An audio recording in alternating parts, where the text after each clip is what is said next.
नमस्कार साथियों, काफ़ी समय के बाद आज एक वीडियो आप लोगों के सामने ग्रुप में शेयर कर रहा हूँ।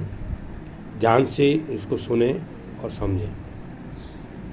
हमारे पास 2-3 दिन से पूरे राज्य से, पूरे देश भर से कॉल आ रहे हैं कि आप क्या कर रहे हैं। सुप्रीम कोर्ट में आपने जो फाइल रेट पिटीशन दायर किया था उसका क्या हुआ, पीआईएल का क्या हुआ। देखिए सभी साथी, आप लोग भ्रमित नहीं हो। 5 दिसंबर 2024 को जनहित याचिका पीआईएल की सुनवाई हुआ।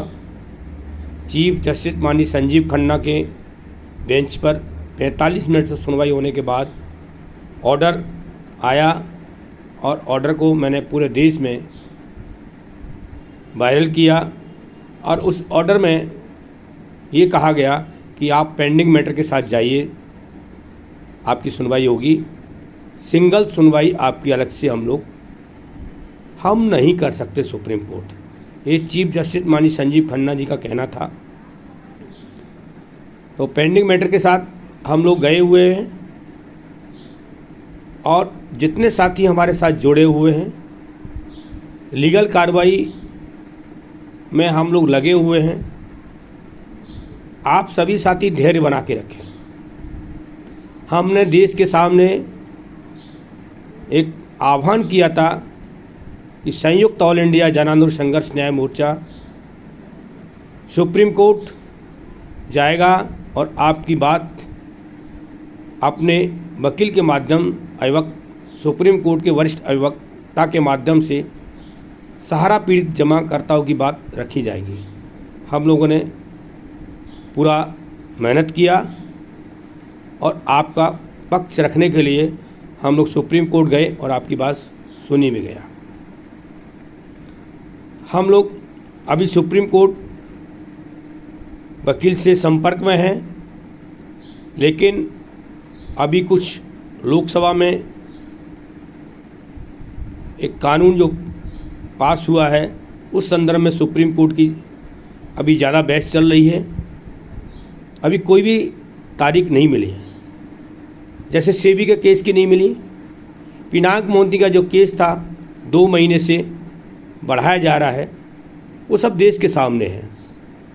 देशवासी एक दूसरे को भ्रमित करने का काम कर रहे हैं कि अभय देव शुक्ला जी सुप्रीम कोर्ट में नहीं गए, गुमराह कर रहे हैं। ऐसा नहीं है। चाहे कोई भी संगठन लीगल कार्रवाई कर रहा हो, आंदोलन कर रहा हो और वो भुगतान का रास्ता निकालने की कोशिश कर रहे हैं, फ़र्क इतना है कि हम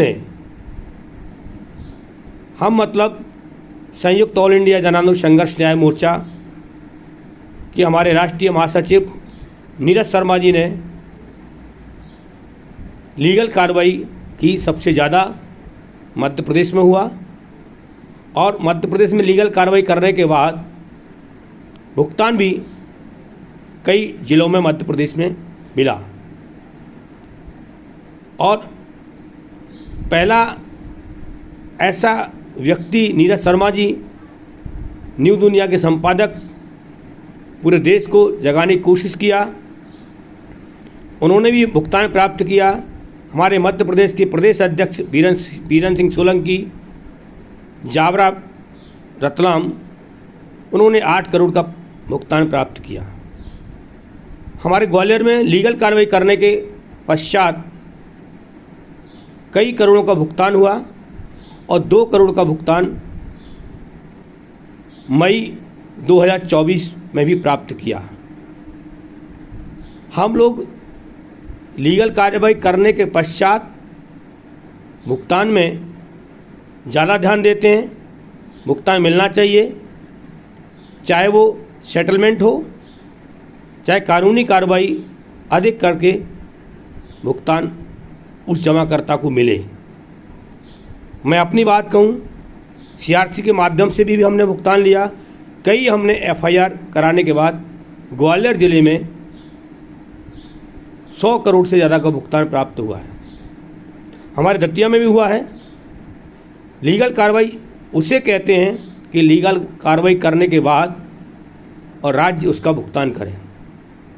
अब प्रश्न इस बात का उठता है, आज के समय में किसी भी राज्य की कोई ताकत नहीं है कि वो भुगतान आपका करा दे, क्योंकि अब एक केंद्र का मामला है और माननीय सहकारिता मंत्री अमित शाह जी के हाथ में है और उन्होंने पोर्टल के माध्यम से भुगतान कराने का जो बीड़ा उठाया है, मैं मानता हूं कि 99% उनके दावे जमाकर्ताओं के निरस्त हो गए।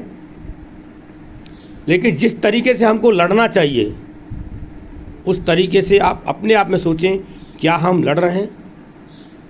ना तो हम ठीक प्रकार से आंदोलन कर रहे हैं, ना हम लीगल कार्रवाई ठीक प्रकार से कर रहे हैं और ना हम साथ दे रहे हैं। हमारा मतलब कहना का मतलब ये है कि संयुक्त ऑल इंडिया जन आंदोलन संघर्ष न्याय मोर्चा ने 28 मार्च 2025 को जो आह्वान किया था कि हम लखनऊ पहुंचेंगे और आपकी वार्ता करने की कोशिश करेंगे, इतना दबाव था कि हमारे राष्ट्रीय अध्यक्ष अभयदेव शुक्ला जी को रेलवे स्टेशन प्लेटफॉर्म पर पकड़ लिया, अरेस्ट कर लिया। उसके बाद वो छूट के बाहर आए रात को 8 बजे। देश के सामने वीडियो भी गया और देश को समझाने की कोशिश भी किया। ऐसा नहीं कि हम चुप हो गए, ऐसा नहीं हम शांत बैठ गए।